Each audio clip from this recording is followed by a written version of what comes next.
So hello everyone and welcome to Orbit Classes. इस video में हम डिस्कस करेंगे कोलिगेटिव प्रॉपर्टीज के बारे में, फिर types of solution, isotonic, hypertonic, hypotonic, फिर वांट ऑफ फैक्टर के बारे में। चारों कोलिगेटिव प्रॉपर्टी है, बहुत इंपॉर्टेंट है, एकदम डिटेल में डिस्कस करेंगे उनके एग्जाम्पल के साथ। तो सबसे पहली बात है कि कोलिगेटिव प्रॉपर्टीज होती क्या है। तो वो प्रॉपर्टी जो सिर्फ नंबर ऑफ सोल्यूट पार्टिकल पर डिपेंड करती है, सोलवेंट पे डिपेंड ही नहीं करती, उनके नेचर पर डिपेंड नहीं करती, सिर्फ नंबर ऑफ सोल्यूट पार्टिकल पर डिपेंड करती है, उनको कहते हैं कोलिगेटिव प्रॉपर्टी। तो इसकी जो डेफिनेशन होगी क्या होगी, those properties which depend only on number of solute particles, जो केवल और केवल नंबर ऑफ सोल्यूट पार्टिकल्स पर ही डिपेंड हो, उनको कहते हैं कोलिगेटिव प्रॉपर्टी। चार कोलिगेटिव प्रॉपर्टी है। पहली कौन सी है, relative lowering in vapour pressure. Relative lowering in vapour pressure.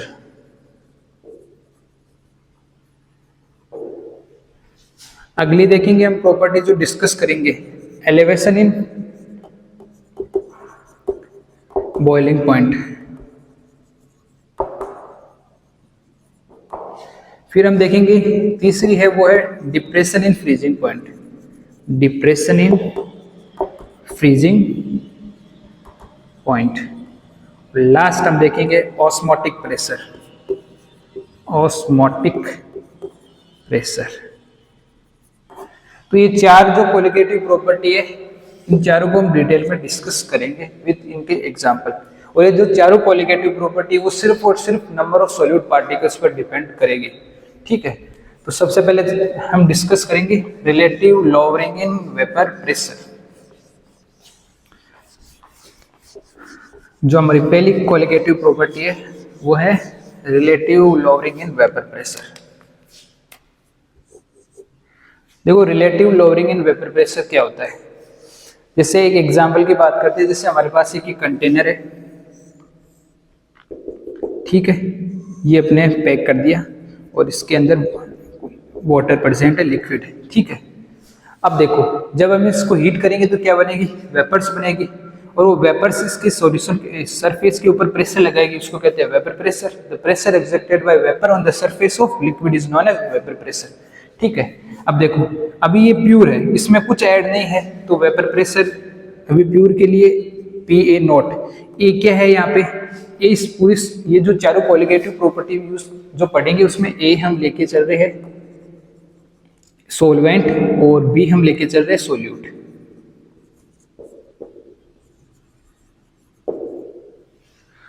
Solvent क्या होता है, जो मोर अमाउंट में प्रेजेंट है, सोल्यूट क्या होता है, जो लेसर अमाउंट में प्रेजेंट है। तो अभी इसका क्या है, वेपर प्रेशर प्योर, सोलवेंट का है ये। अब हमने कुछ इसके अंदर नॉन वोलेटाइल सोल्यूट ऐड कर दिया, नॉन वोलेटाइल सोल्यूट ऐड कर दिया।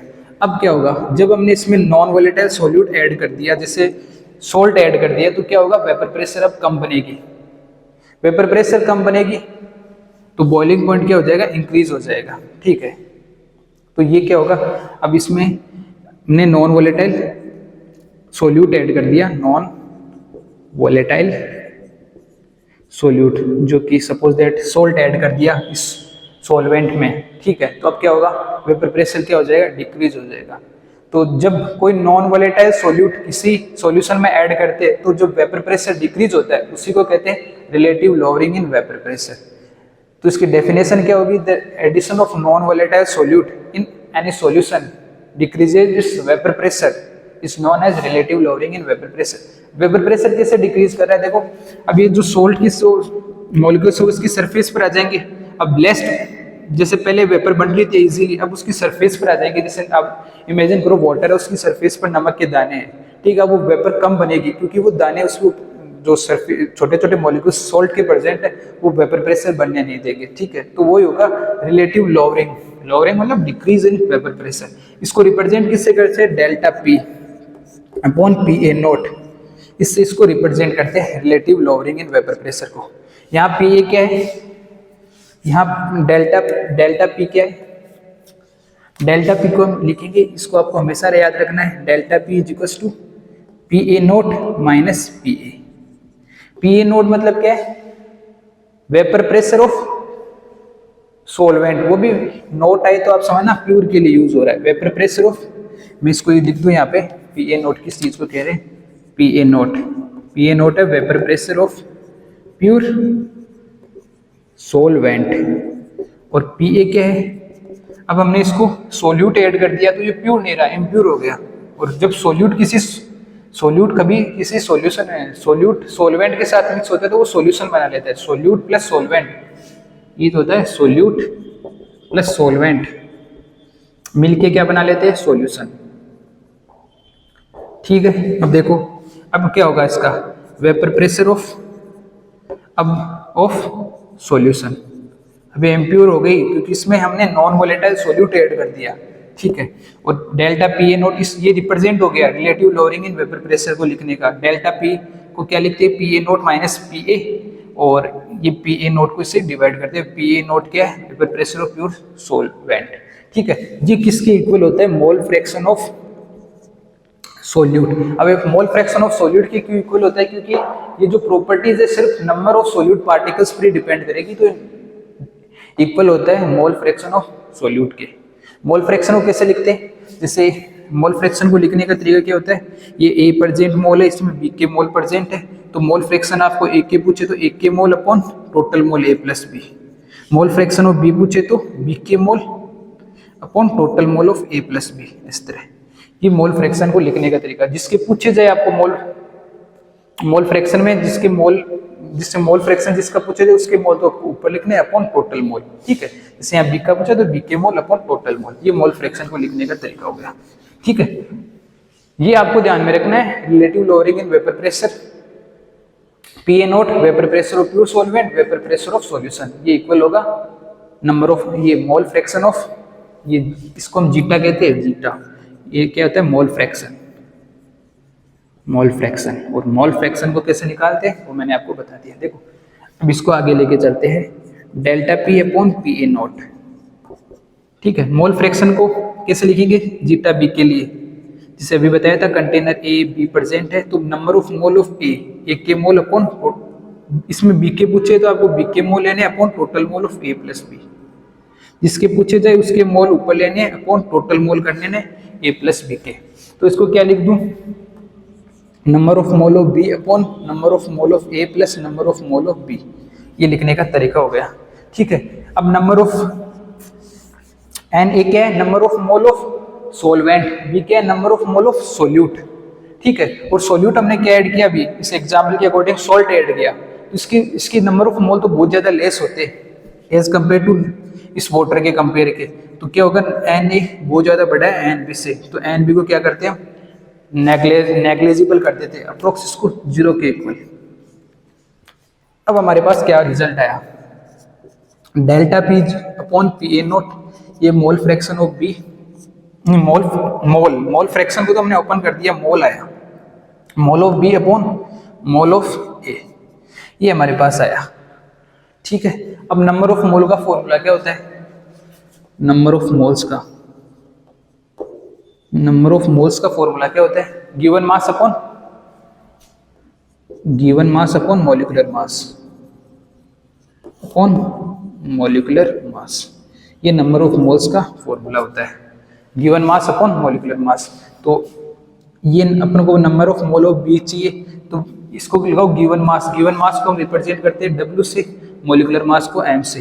ठीक है, तो ये WB अपॉन MB, ये किसके लिए, B सोल्यूट के लिए। ऐसे Na नहीं है, ये मोल ऑफ ए है। ठीक है, Na तो एविगेड्रो नंबर को रिप्रेजेंट करते हैं, वो नहीं है, ये नंबर ऑफ मोल ऑफ ए है। तो इसको कैसे ओपन करेंगे, गिवन मास WA अपॉन MA, इसको लिखने का तरीका हो गया। इस चीज को हमने ऐसे लिख दिया। ठीक है, तो हमको क्या रिजल्ट मिला, delta P upon P A note, WB upon MB, और ये चीज ऐसे ऊपर जाएगी तो MA ऊपर आ जाएगा अपॉन WA, ये चीज आ गई हमारे पास।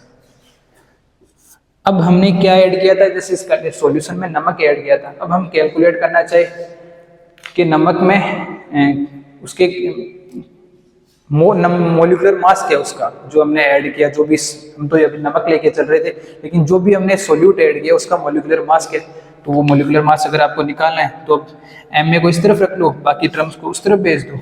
एम ए क्या है, M A molecular mass of, ये एक क्या है सोलवेंट, और एम बी क्या है मोलिकुलर मास ऑफ सोल्यूट। तो आपने क्या ऐड किया, सोल्यूट ऐड किया, तो एम बी को आपको एम बी ये चीज इस तरफ रखनी है, बाकी को एम में क्या है मोलिकुलर मास ऑफ सोलवेंट, जो वाटर पहले से प्रेजेंट था उसका कैलकुलेट करना है तो आप इसको रख लो, और जो आपने ऐड किया वो कैलकुलेट करना है तो एम बी से आप, मतलब मेन आपको ये याद रखना है, आप कुछ भी कैलकुलेट कर सकते हो उससे। जैसे एम बी कैलकुलेट करते हैं इससे, तो एम बी तो यहाँ आ जाएगा और ये पी ए नॉट ऊपर चला जाएगा अपॉन डेल्टा पी, ठीक है, और W B M A upon W A, ये रिजल्ट आ जाएगा। लेकिन मेन आपको ये रिजल्ट याद रखना है, रिलेटिव लोअरिंग इन वेपर। एक इसका ये एग्जांपल याद रख लेना दिमाग में कि भाई हमने कोई नॉन वोलेटाइल सोल्यूट ऐड किया जिसकी वजह से इसका वेपर प्रेशर क्या हो जाएगा, डिक्रीज हो जाएगा। नॉन वोलेटाइल सोल्यूट ऐड किया तो, और ये relative lowering in vapour pressure equal होता है mole fraction of solute. B को सोल्यूट से रिप्रेजेंट करते हैं, फिर मोल फ्रैक्शन को कैसे लिखेंगे, mole of B upon total mole N A plus N B. फिर नंबर ऑफ मोल्स को कैसे ओपन करेंगे, given mass upon molecular mass. Given mass को W से रिप्रेजेंट करते हैं, मोलिकुलर मास को M से कर दिया, फिर A से कर दिया, फिर आपको जो टर्म चाहिए वो आप इजीली यहाँ से फाइंड आउट कर सकते हो। तो ये तो रहा relative lowering in vapour pressure, जो कि आपकी पहली कोलिगेटिव प्रॉपर्टी है।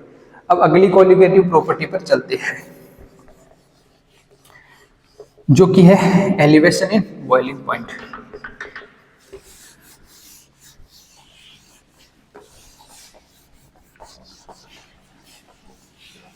अगली अपनी कोलिगेटिव प्रॉपर्टी है वो है एलिवेशन इन बॉइलिंग पॉइंट।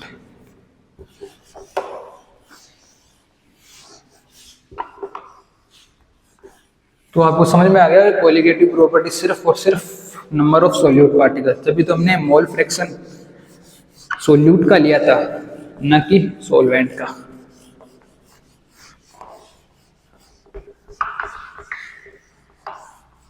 तो हमारी अगली कोलिगेटिव प्रॉपर्टी हम डिस्कस कर रहे हैं वो है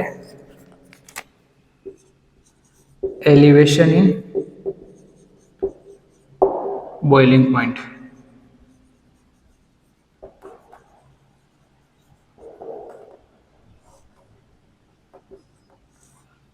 ठीक है, बॉइलिंग पॉइंट में एलिवेशन मतलब, एलिवेशन का मतलब क्या होता है, इंक्रीजमेंट। बॉइलिंग पॉइंट में इंक्रीजमेंट कैसे आएगा वो डिस्कस करेंगे हम। जो हमने पहले कोलिगेटिव प्रॉपर्टी देखी थी ना, colligative property relative lowering in vapour pressure, उसका कुछ ना कुछ कंसेप्ट यहाँ भी यूज होगा। देखो ये हमने उसमें एक कंटेनर लिया था, ठीक है, यहाँ भी एक कंटेनर ले रहे, ठीक है, इसको पैक कर देते ऊपर से, इसमें प्रेजेंट है कोई लिक्विड, ठीक है, उसमें हमने कोई नॉन वोलेटाइल सोल्यूट ऐड किया था, यहाँ भी हम नॉन वोलेटाइल सोल्यूट ऐड करेंगे, ठीक है। जब इस नॉन वोलेटाइल सोल्यूट को हम ऐड करेंगे तो क्या होगा, वेपर प्रेशर क्या होगा, पहले वेपर प्रेशर कुछ था, जब ये नॉन वोलेटाइल सोल्यूट ऐड किया तो वेपर प्रेशर क्या हो जाएगा, डिक्रीज हो जाएगा, और बॉइलिंग पॉइंट क्या हो जाएगा, इंक्रीज हो जाएगा, ठीक है।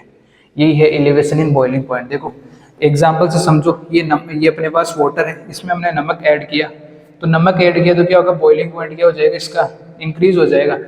अब आपने कभी देखा होगा जो अंडे बनाते हैं वो क्या करते हैं, पानी जब बॉईल करते हैं तो उनके अंदर अंडों को बॉईल पानी में डाल देते हैं, फिर उसको बॉईल करते हैं तो उसमें नमक डाल देते हैं। नमक की वजह से क्या होता है, उनका बॉइलिंग पॉइंट इंक्रीज हो जाता है। नमक देखो इसकी सरफेस पर आ जाएगा, वाटर की सरफेस पर, और ये वेपर प्रेशर बहुत कम बनाएगा, वेपर प्रेशर कम बनाएगा तो बॉइलिंग पॉइंट अपने आप इंक्रीज हो जाएगा। ये है एलिवेशन इन बॉइलिंग पॉइंट। तो इसकी जो डेफिनेशन वो क्या बनेगी, when a non volatile solute is added in solution then its boiling point increases and this process is known as elevation in boiling point। मैं फिर से रिपीट कर रहा हूँ एक बार, when a non volatile solute is added in solution then vapor pressure decreases and boiling point increases and this whole process is known as elevation in boiling point। इसको represent किससे करते हैं, देखो डेल्टा टी बी से, delta T B इसको represent करने का तरीका हो गया। डेल्टा टी बी मतलब T B minus T B not. T B not क्या है? Boiling point of pure solute, ठीक है। और ये क्या है? Boiling point of T B not, boiling point of pure solution. ये प्योर नहीं, इम्प्योर। अब तो ये तो सॉरी ये सोलवेंट का लेंगे हम, और ये सॉल्यूशन का हो गया, ठीक है। अब हमने इसमें कोई नॉन वोलेटाइल सॉल्यूट ऐड कर दिया, तो ये चेंज, ये प्योर के लिए नोट यूज करेंगे, vapour pressure of pure solute, pure solvent. ये तो डेल्टा, ये तो टीबी हो गया, और ये टीबी क्या हो गया? वेपर प्रेशर ऑफ सॉल्यूशन, और इसको डेल्टा टीबी से रिप्रेजेंट करते हैं। तो ये जो आपका डेल्टा टीबी है वो डायरेक्टली प्रोपोर्शनल है मोलैलिटी के, मोलैलिटी, मोलैलिटी। मोलैलिटी का फॉर्मूला क्या होता है? Number of moles of solute upon mass of solvent, वो भी किसमें? केजी में। ये फॉर्मूला होता है मोलैलिटी का, ठीक है। अब इस कांस्टेंट को उठाएंगे, इससे प्रोपोर्शनलिटी को उठाएंगे तो वो कांस्टेंट आएगा केबी। ये हमारे पास रिजल्ट आ गया। और ये केबी है ना, केबी, इसके आपको वाटर के याद रखो तो याद रख सकते हो 0.52, 0.52 किलो केल्विन पर मोल, ये इसकी यूनिट होगी।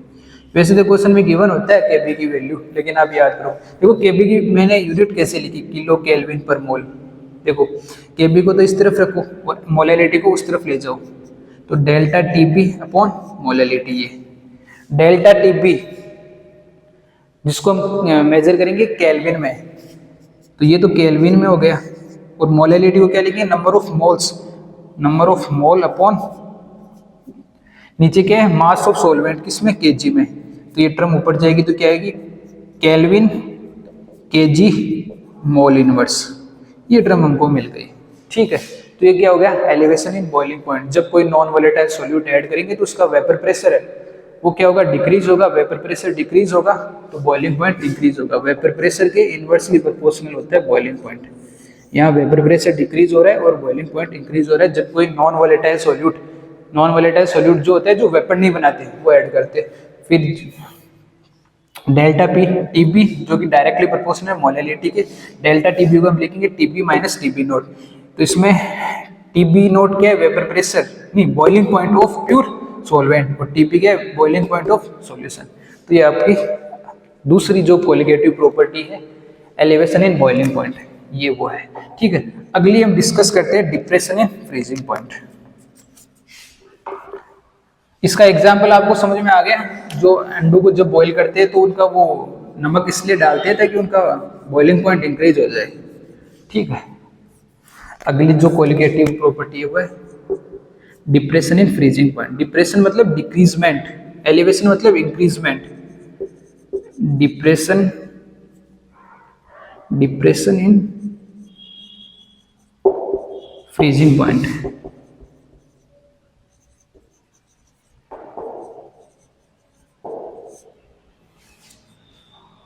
ठीक है। डिप्रेशन इन फ्रीजिंग पॉइंट, इसको रिप्रेजेंट कैसे करते हैं? इसको रिप्रेजेंट करते हैं डेल्टा टी एफ से, फ्रीजिंग से। तो delta T F, delta T F है जो कि डायरेक्टली प्रोपोर्शनल होता है मोलैलिटी के, ठीक है। जिसको इसको रफ कर देता फिर से इसको समझते।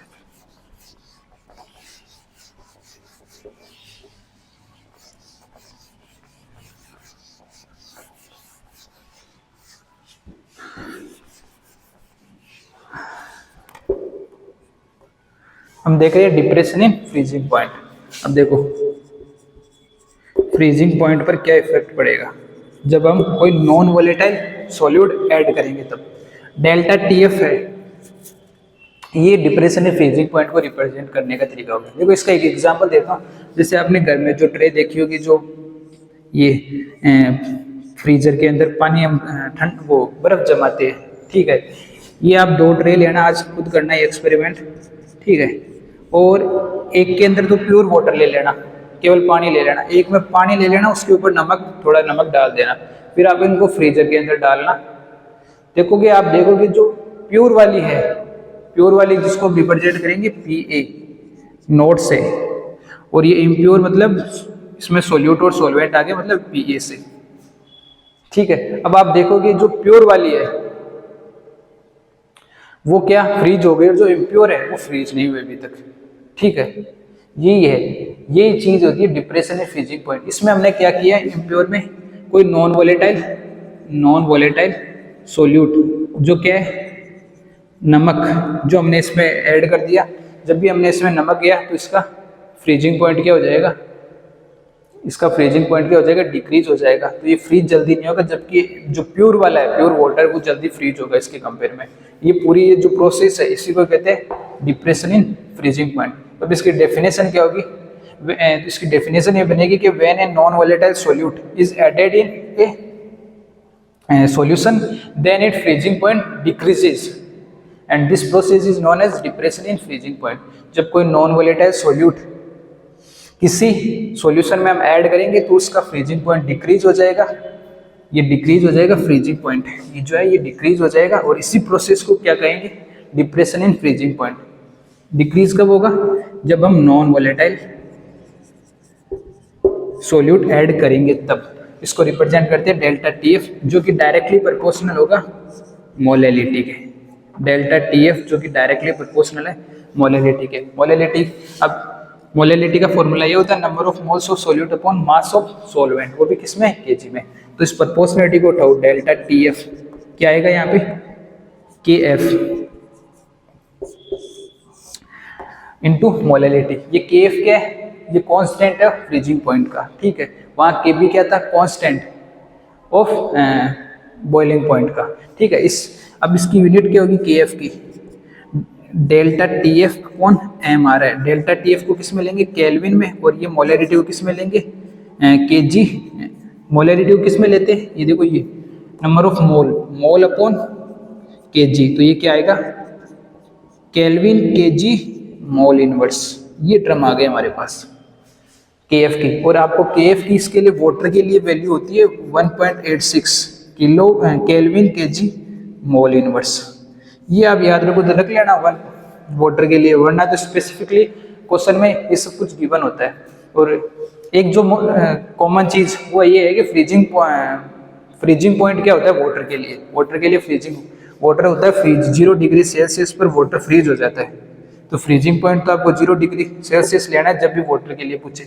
और इसका जैसे पिछले दूसरी क्वालिटेटिव प्रॉपर्टी थी एलिवेशन इन बॉइलिंग पॉइंट। तो बॉयल कब होता है वाटर, जब वाटर 100 डिग्री सेल्सियस हो जाए ना, 100 डिग्री सेल्सियस हो जाए तब वाटर क्या होने लग जाता है, बॉयल होने लग जाता है। और ये सारी क्वालिटेटिव प्रॉपर्टी है ना, इसमें एक खास बात, आप जब भी न्यूमेरिकल करो ना तो आप केल्विन में ना लेके हमेशा सेल्सियस में लेना, मतलब 273 ऐड करना आपको। तो ये मतलब 273 केल्विन होगा वाटर का फ्रीजिंग पॉइंट। और आपसे पूछे बॉइलिंग पॉइंट बताओ वाटर का, तो मतलब 373 केल्विन है वाटर का बॉइलिंग पॉइंट। तो न्यूमेरिकल में आप डायरेक्ट, जैसे प्योर के लिए आपको लिखना हो तो डायरेक्ट ये मत लिखना सेल्सियस में, हमेशा उसको केल्विन में लिखना। और डेल्टा TF है, इसको कैसे लिखोगे आप, TF नॉट माइनस TF। ठीक है, मतलब प्योर वाले माइनस जो हमने सॉल्यूशन का बना इम्प्योर, जिसमें हमने सोल्यूट और सॉल्वेंट दोनों आ गए, उसका फ्रीजिंग पॉइंट। ये प्योर, इसको आप डेल्टा TF को लिखना, मैं लिख देता हूँ delta TF freezing, delta TF note freezing point of, ये मैंने पहले क्या लिया था सॉल्वेंट, और डेल्टा TF क्या है, simple delta TF freezing point of solution. ठीक है, ये ऊपर तो सोल्यूट का हो गया, ये सॉल्यूशन का हो गया। देखो इसका एग्जाम्पल भी बता दिया।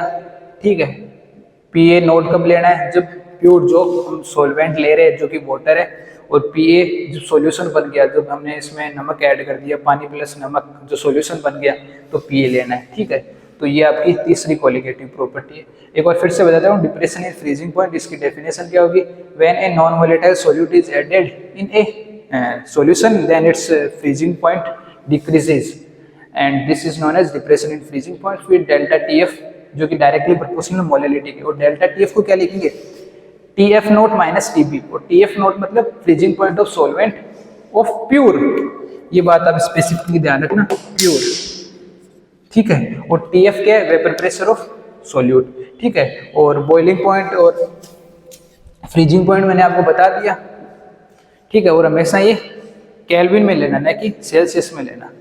मतलब वाटर का आपको फ्रीजिंग पॉइंट निकलना है तो 273 केल्विन लिखना है ना, 0 डिग्री सेल्सियस को, ठीक है। और ये मोलैरिटी का आपको फॉर्मूला हमेशा पता होना चाहिए। न्यूमेरिकल पे इसका जो बनेगा बहुत ईजी होगा, आपको सिंपल वैल्यू लिखनी है। जैसे आपको पूछे टी, इसकी वैल्यू क्या है, टीएफ नॉट की वैल्यू क्या है, अगर आपको वाटर दे रखा हो तो आपको खुद ही सोचनी है 273 केल्विन है, 273 केल्विन, क्योंकि वाटर 0 डिग्री पर ही तो प्योर जो वाटर होगा, फ्रीजिंग पॉइंट उस प्योर वाटर का वो तो 0 डिग्री पर ही तो होगा। उसमें हमने कुछ ऐड कर दिया, नमक, शुगर, कुछ भी ऐड कर दिया तो वो क्या हो गया, सॉल्यूशन का हो गया, ठीक है। ये तो सोल्यूट हो गया और ये यहाँ सॉल्यूशन, ठीक है। ये आपको ध्यान रखना है, ठीक है। अब चलते हैं चौथी कोलिगेटिव प्रॉपर्टी पर। चौथी कोलिगेटिव प्रॉपर्टी है ऑस्मोटिक प्रेशर।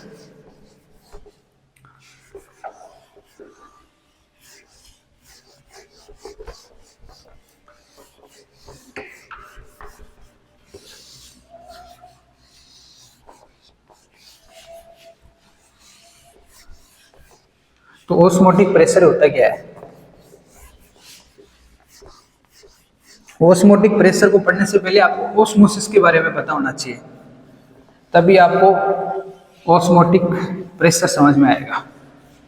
तो चौथी जो हमारी कोलिगेटिव प्रॉपर्टी है वो है ऑस्मोटिक प्रेशर। ऑस्मोटिक प्रेशर, और ऑस्मोटिक प्रेशर को समझने से पहले आपको ऑस्मोसिस के बारे में पता होना चाहिए, तभी आप ऑस्मोटिक प्रेशर को समझ पाओगे। तो इसके अंदर अगली जो हेडिंग होगी वो होगी ऑस्मोसिस। ऑस्मोसिस क्या होता है, इसके अंदर हमारी अगली हेडिंग है ऑस्मोटिक प्रेशर के अंदर ऑस्मोसिस। ऑस्मोसिस क्या होता है, देखो ये कंटेनर है हमारे पास, ठीक है। इसमें ये क्या है, ये इसको कहते हैं SPM, semi permeable membrane. SPM semi permeable membrane. और ये केवल और केवल सोलवेंट मतलब जो ज्यादा अमाउंट में के पार्टिकल्स को अलाउ करती है।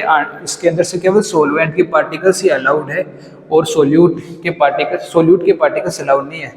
Solvent particles are only allowed to pass through SPM, ठीक है। ये बात आपको ध्यान रखनी है। अब एक इसको आप समझोगे कैसे, देखो इस तरफ तो हम लेते हैं सॉल्यूशन, ठीक है, इस तरफ हम लेते हैं सोल्यूट। तो ऑस्मोसिस क्या होगा, ऑस्मोसिस समझो, the movement of solute particles towards solution is known as osmosis. तो ऑस्मोसिस की डेफिनेशन क्या होगी, मैं लिख देता हूं, the movement of solute particles through SPM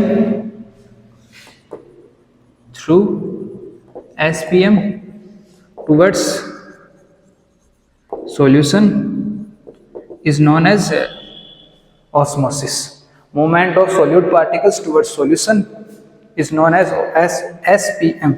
SPM semi permeable membrane, ये केवल सोलवेंट के पार्टिकल्स को ही अलाउ करती है। ये हमने लिखा था ना, इस तरफ हमको सोल्यूट नहीं सोलवेंट लेना है। तो इसकी क्या होगी, the moment of solvent particles, sorry यहाँ पे हमको सोलवेंट पार्टिकल्स लेने हैं, यहाँ हमने सोलवेंट पार्टिकल्स लिया था ना। तो इसकी जो डेफिनेशन क्या होगी, the moment of solvent particles through SPM towards solution is known as osmosis.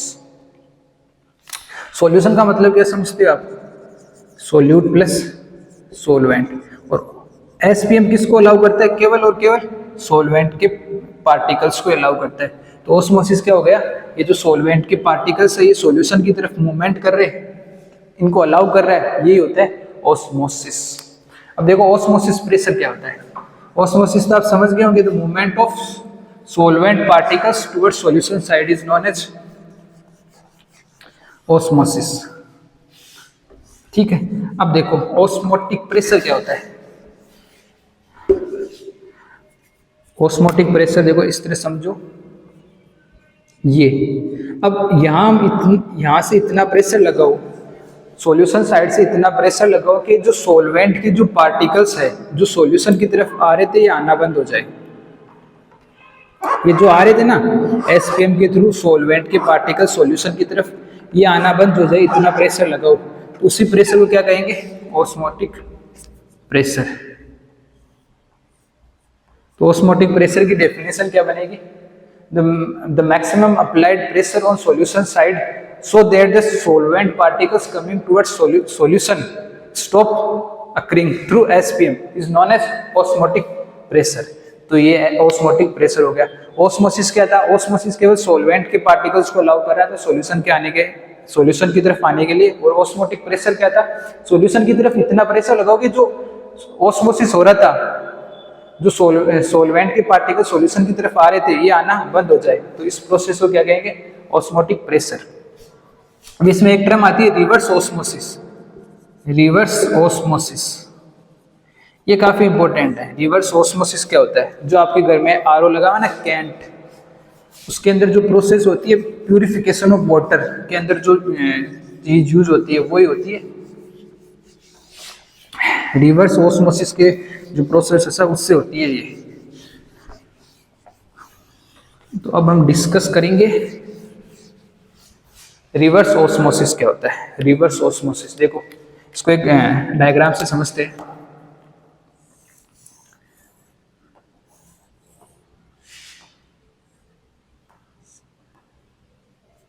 इस तरह से हम प्रेशर लगाएंगे और इधर से ये सेट करेगा। इस तरफ हम लेते हैं सॉल्वेंट को, इस तरफ लेते हैं, इस तरफ हम लेते हैं सॉल्यूशन को, इस तरफ लेते हैं सॉल्वेंट को।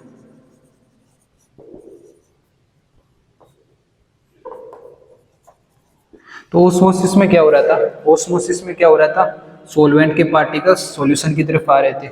रिवर्स ऑस्मोसिस में क्या हुआ, इतना प्रेशर लगाओ कि इतना प्रेशर लगाओ सॉल्यूशन की तरफ कि ये आना सॉल्यूशन के जो पार्टिकल्स सॉल्वेंट के पार्टिकल्स सॉल्यूशन की तरफ आ रहे थे इस एसपीएम के थ्रू ये आना बंद हो जाए, यही तो था।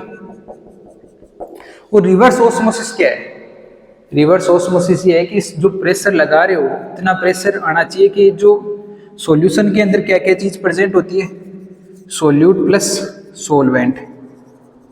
तो ये जो सॉल्वेंट के पार्टिकल्स है ये सॉल्यूशन से निकल के सॉल्वेंट की तरफ जाने लग जाए, इसी प्रोसेस को क्या कहेंगे, रिवर्स ऑस्मोसिस।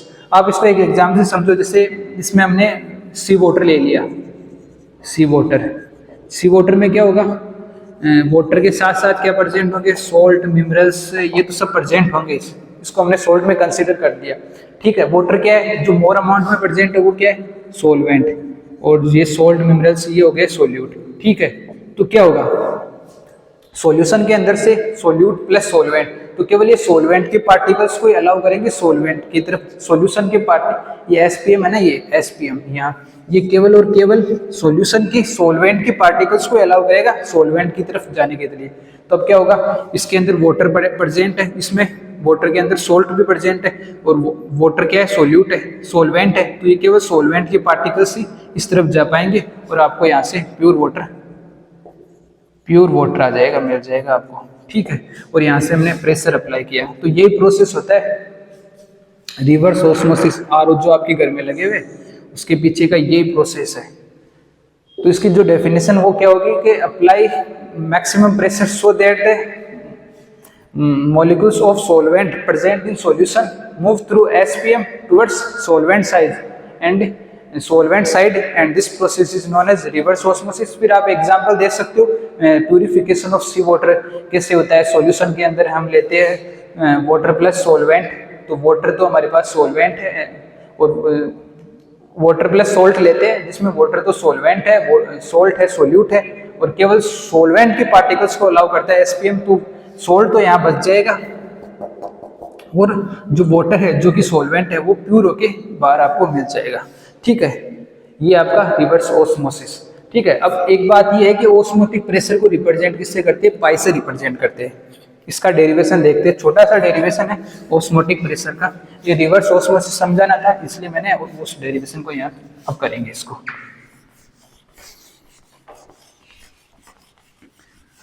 अब डिस्कस करते हैं हम ऑस्मोटिक प्रेशर में को रिप्रेजेंट करते हैं पाई से। ठीक है, ऑस्मोटिक प्रेशर पाई जो कि डायरेक्टली प्रोपोर्शनल होता है कंसंट्रेशन के। ठीक है, और osmotic pressure pi directly proportional होता है टेम्परेचर के। इन दोनों को एक साथ लिखेंगे तो क्या आएगा, ऑस्मोटिक प्रेशर पाई जो कि डायरेक्टली प्रोपोर्शनल है कंसंट्रेशन और टेम्परेचर के। तो इस प्रोपोर्शनलिटी साइन को उठाओगे तो आपको मिलेगा आर, यूनिवर्सल गैस कांस्टेंट। तो इसको हम इसलिए डायरेक्टली ये लिख लेते pi is equal to C R T. C क्या है, सी आपको कंसंट्रेशन, और कंसंट्रेशन किसकी टर्म में लेनी है, मोलैरिटी की टर्म में। इससे पहले हमने दो कोलिगेटिव प्रॉपर्टी पढ़ी थी ना, एलिवेशन इन बॉइलिंग पॉइंट और डिप्रेशन इन फ्रीजिंग पॉइंट, उसमें हम मोलैरिटी का जिक्र कर रहे थे। ये है मोलैरिटी। मोलैरिटी का फॉर्मूला क्या होता है, number of moles of solute, number of moles of solute upon volume of solution. ये फॉर्मूला होता है आपका किसका, मोलैलिटी का। कंसंट्रेशन को आपको मोलैलिटी में लेना है, टी टेम्परेचर है। ये आपको हमेशा जो चारों कोलिगेटिव प्रॉपर्टी है उसमें आपको टेम्परेचर हमेशा केल्विन के अंदर ही लेके चलना है। ठीक है, तो इसको आप लिखना चाहो pi is equal to concentration, इस कंसंट्रेशन को आप और भी लिखना चाहो खोल के, number of moles of solute N B, solute के लिए बी यूज कर रहे थे, अपॉन वॉल्यूम ऑफ सॉल्यूशन। ठीक है, और ये हमेशा लीटर में लेना है। ठीक है, into C R T, C तो लिख लिया आर टी, और नंबर ऑफ मोल्स को कैसे लिखोगे, W B upon M B into V R T. ठीक है, और ये एम एल में दे रखा हो आपको, तो इसको लीटर में 1000 से डिवाइड करके आप कर लेना। ये फॉर्मूला मिला हमको। नंबर ऑफ मोल्स को कैसे लिखते हैं, गिवन मास अपॉन मॉलिक्यूलर मास, गिवन मास को W से रिप्रेजेंट अपन मॉलिक्यूलर मास को M से, और ये सोल्यूट है कम वाला तो इसको B से रिप्रेजेंट करते हैं। ठीक है, तो ये आपका रहा ऑस्मोटिक प्रेशर। अब इस ऑस्मोटिक प्रेशर का जो कुछ ये पाई है, इसका एक यूज और भी होता है, वो मैं आपको बता दूं। ठीक है, जैसे इसमें एक जो इंपॉर्टेंट चीज वो आती है कि आइसोटोनिक सॉल्यूशन क्या होता है। इसी के अंदर ये आइसोटोनिक सॉल्यूशन क्या होता है। आइसोटोनिक सॉल्यूशन वो होता है जब ये अपना ऑस्मोटिक प्रेशर दो सॉल्यूशन का इक्वल हो जाए तो उसको कहेंगे isotonic solution, pi 1 is equal to pi 2। तो वो कौन सा सॉल्यूशन हो गया, आइसोटोनिक सॉल्यूशन। आइसोटोनिक सॉल्यूशन कौन सा होगा, जब दो सॉल्यूशन के ये ऑस्मोटिक प्रेशर इक्वल हो जाएंगे तो वो कौन सा सॉल्यूशन हो गया, आइसोटोनिक सॉल्यूशन। दैट्स, तो इसकी डेफिनेशन क्या होगी, that solution which have equal osmotic pressure is known as isotonic solution. ठीक है, फिर एक होता है हाइपोटोनिक सॉल्यूशन। ठीक है, और फिर हम डिस्कस करेंगे हाइपर और हाइपर हो गया, हाइपो हो गया, फिर हाइपरटोनिक सॉल्यूशन। इन सबको डिस्कस करते हैं। अब देखो हाइपो मतलब जो लेस अमाउंट में होगा, जैसे पाई 1 पाई 2 ये ले लेते हैं एक बार, यहाँ एक बार ऐसे ले लेते हैं ये। अब देखो पाई 1 बड़ा है या पाई 2, पाई 2 बड़ा है और यहाँ पाई 1 छोटा है। जो छोटा होगा ना पाई 1, यहाँ पे पाई 1 क्या है, हाइपोटोनिक है।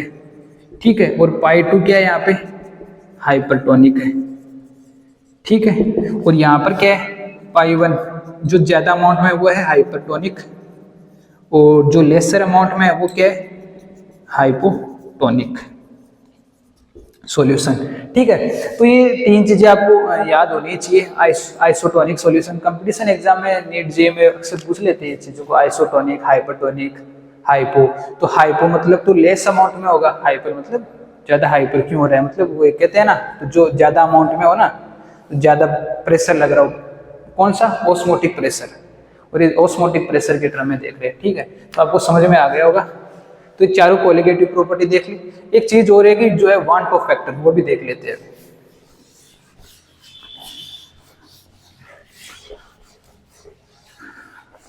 Want of factor,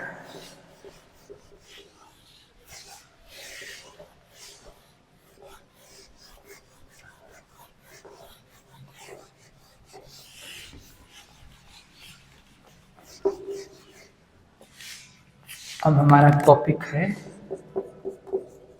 wants of factor. इसको रिप्रेजेंट किससे करते हैं, आई से। ठीक है, इसके लिए तीन फॉर्मूले होते हैं। ठीक है, वो तीनों आपको याद रखने हैं। पहला तो आपको ये लिखना है नॉर्मल, याद रखना normal molar mass upon abnormal. Abnormal molar mass क्या होता है, जब हम किसी भी, जैसे अपना सॉल्यूशन है, उस जैसे किसी का मास है, जैसे NaCl का मास है, Na का 23 है, Cl का 37.5 है। ठीक है, अब उसको में कुछ और ऐड कर देते, उसके मास में कुछ चेंज आ जाता है। ठीक है, तो उसको कहते हैं अबनॉर्मल मोलर मास। नॉर्मल तो जो उसका है, स्टैंडर्ड है वो। अब नॉर्मल जैसे कोई सोल्यूट उसमें ऐड कर दिया, तो उसके मास में जो चेंज आ गया, उसको कहते हैं अबनॉर्मल मोलर मास। अगला आपको याद रखना है observed colligative property upon calculated colligative property, upon calculated colligative property. ठीक है, तीसरा आपको याद रखना है नंबर ऑफ मोल्स डिसोसिएटेड या फिर एसोसिएटेड, डिसोसिएटेड या फिर एसोसिएटेड आफ्टर, और फिर नीचे लिखना है नंबर ऑफ मोल्स डिसोसिएटेड या फिर एसोसिएटेड बिफोर। आफ्टर वाले पहले लिखने हैं, बिफोर वाले बाद में लिखने हैं। ठीक है, ये तीन फॉर्मूले आपको याद रखने हैं। देखो इसको अप्लाई कैसे करते हैं, अप्लाई करके दिखाता हूं मैं आपको एक एग्जांपल लेके। देखो इसका एक एग्जांपल लेते हैं, जैसे ये ले लिया, AN है, ये डिसोसिएट हो रहा है N और M में। ठीक है, इनिशियल इसका 1 मोल ले लिया, इसके अभी 0 मोल है। कुछ टाइम बाद में क्या होगा, इसमें से कुछ कम हो जाएगा, X कम हो जाएगा, और इसका कितना, देखो इसकी स्टैचोमेट्री 1 है और इसकी कितनी है, N है। X कम हो रहा है तो इस यहाँ कितना बनेगा, NX बन जाएगा। X यहाँ से X कम होकर कितना बन जाएगा, NX। तो इसको I की फॉर्मेट में कैसे लिखोगे, कोलिगेटिव प्रॉपर्टी। इसका यहाँ क्या हो रहा है, पहले हम डिसोसिएशन का देखते फिर एसोसिएशन का देखेंगे। ये तो देख रहे हैं डिसोसिएशन का। देखो I कैसे लिखेंगे, नंबर ऑफ मोल्स डिसोसिएटेड या फिर एसोसिएटेड। अभी देख रहे हैं डिसोसिएटेड का। आफ्टर मतलब बाद, आफ्टर तो कितने आफ्टर में, बाद में क्या हो गए, 1 - x प्लस NX, यही तो हो रहा है। और नीचे बिफोर मतलब पहले, ये बाई 1 + 0 1। ठीक है, तो I क्या आया हमारे पास, 1 + x, और यहाँ क्या बचा, N - 1। ये आपके पास रिजल्ट आ गया कोलिगेटिव, नहीं सॉरी, वांट ऑफ फैक्टर का। I कैसे निकालोगे, वांट ऑफ फैक्टर जब भी डिसोसिएशन होगा 1 + x N - 1, और N यहाँ पे क्या है, N जो है आपके पास, N याद रखना आपको, नंबर ऑफ मोल्स ऑफ किसके, प्रोडक्ट के मोल लेना है। ठीक है, ये किसके लिए हमने देखा, वांट ऑफ फैक्टर के लिए। ऐसे कैलकुलेट करना आपको डिसोसिएशन के लिए। अब हम देखते हैं एसोसिएशन के लिए। यह फॉर्मूला आप याद रखना, पहले लिखेंगे आफ्टर वाला फिर लिखेंगे बिफोर वाला। अभी देख लेते हैं डिसोसिएशन का और देख लेते हैं, फिर इतना ही है ये वीडियो। ये तो डिसोसिएशन का हो गया, अब देखते हैं एसोसिएशन का। ठीक है, अब देखो एसोसिएशन का मतलब ये एसोसिएट हो रहे ये। ठीक है, इसको हम ऐसे भी लिख सकते हैं, एक को एन को उस तरफ भेज देते तो 1/n AN। ठीक है, इनिशियली देखो इसका 1 मोल है, इसका 0 मोल है, कुछ टाइम बाद में इसका कुछ कम हो जाएगा, x कम हो जाएगा, तो इसका कितना बन जाएगा x/n। देखो इनकी स्टोइचोमेट्रिक कोफिशिएंट देखो, इनकी स्टोइचोमेट्रिक कोफिशिएंट कितना है 1 है और इसका 1/n है। ये x कम हुआ तो कितना बनेगा x/n बनेगा। ठीक है, तो इसके लिए कोलिगेटिव प्रॉपर्टी कैसे लिखोगे, पहले किसको लिखेंगे आफ्टर वाली, फिर नीचे लिखेंगे इसके लिखेंगे बिफोर वाली। तो आफ्टर वाली में क्या है ये वाली 1 - x प्लस x/n ऐड कर दो अपॉन 1 + 0 1 + 0। तो हमारे पास क्या है i = i क्या है वांट ऑफ फैक्टर 1 माइनस वो x कॉमन आ रहा है, प्लस में ले लो इसको, रिजल्ट क्या मिला हमको 1/n - 1। ये रिजल्ट हमको मिल गया। तो ये तो किसका देगा डिसोसिएशन का, ये देगा एसोसिएशन का वांट ऑफ फैक्टर। ऐसे कैलकुलेट करना है। और यहाँ n अब की बार n क्या है, यहाँ पे number of moles of reactant है ना, number of moles of reactant. ठीक है, तो ये वांट ऑफ फैक्टर है। ठीक है, तो आज के लिए इतना ही, मिलते हैं कोई और वीडियो में। वैसे हमने पूरा चैप्टर कंप्लीट कर लिया, जितने भी टॉपिक्स थे इसके। ठीक है, तो अगर वीडियो थोड़ा बहुत भी अच्छा लगे तो लाइक कर देना, चैनल को सब्सक्राइब कर देना। आज के लिए इतना ही, ठीक है, बाय।